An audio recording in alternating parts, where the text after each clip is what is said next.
Because Tywin wasn't an idiot and knew he wouldn't be legally accepted as king. Tywin wasn't part of the rebellion until the very end. He wasn't one of the rebellion commanders. That means he didn't win the throne through conquest. The only people the conquest rules applied to were Jon Arryn, Ned Stark and Robert Baratheon. Jon was the main commander, being the only experienced war commander of the three before the rebellion. But Robert was chosen because he wasn't just one of the commanders who won by conquest, he also had Targaryen blood. The Baratheons would actually have been next in line for the throne if the Targaryens were removed or killed anyway, as their Targaryen blood was recent, through Robert's grandmother.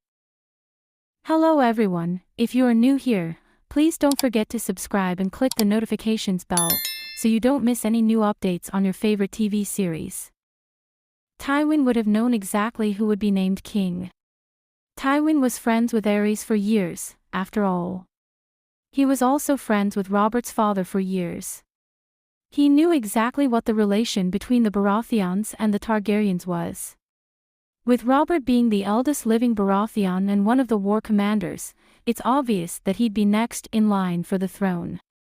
Tywin was ruthless and ambitious, but not an idiot.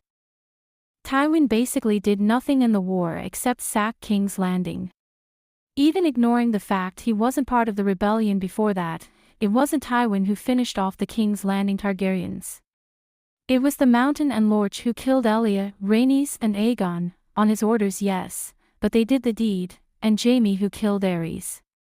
If anyone could have claimed the throne based only on what happened in King's Landing, it would be Jaime, as he's the one who killed the king. So, Tywin never even thought about taking the throne himself. Nor did he push for Jaime to. Instead, he did the next best thing, and pushed for a marriage between Robert and Cersei, making his daughter queen and guaranteeing Lannister blood on the throne. Tywin wasn't actually out to secure more power for himself, he was out to secure the legacy of House Lannister. Yes, this included gaining power, but it was aimed at the future, not the present. House Lannister's future and legacy would be secured with a Lannister king.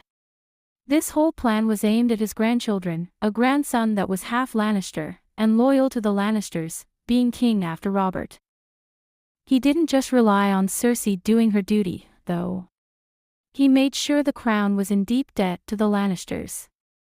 This gave Tywin a lot of power in King's Landing without being in the city.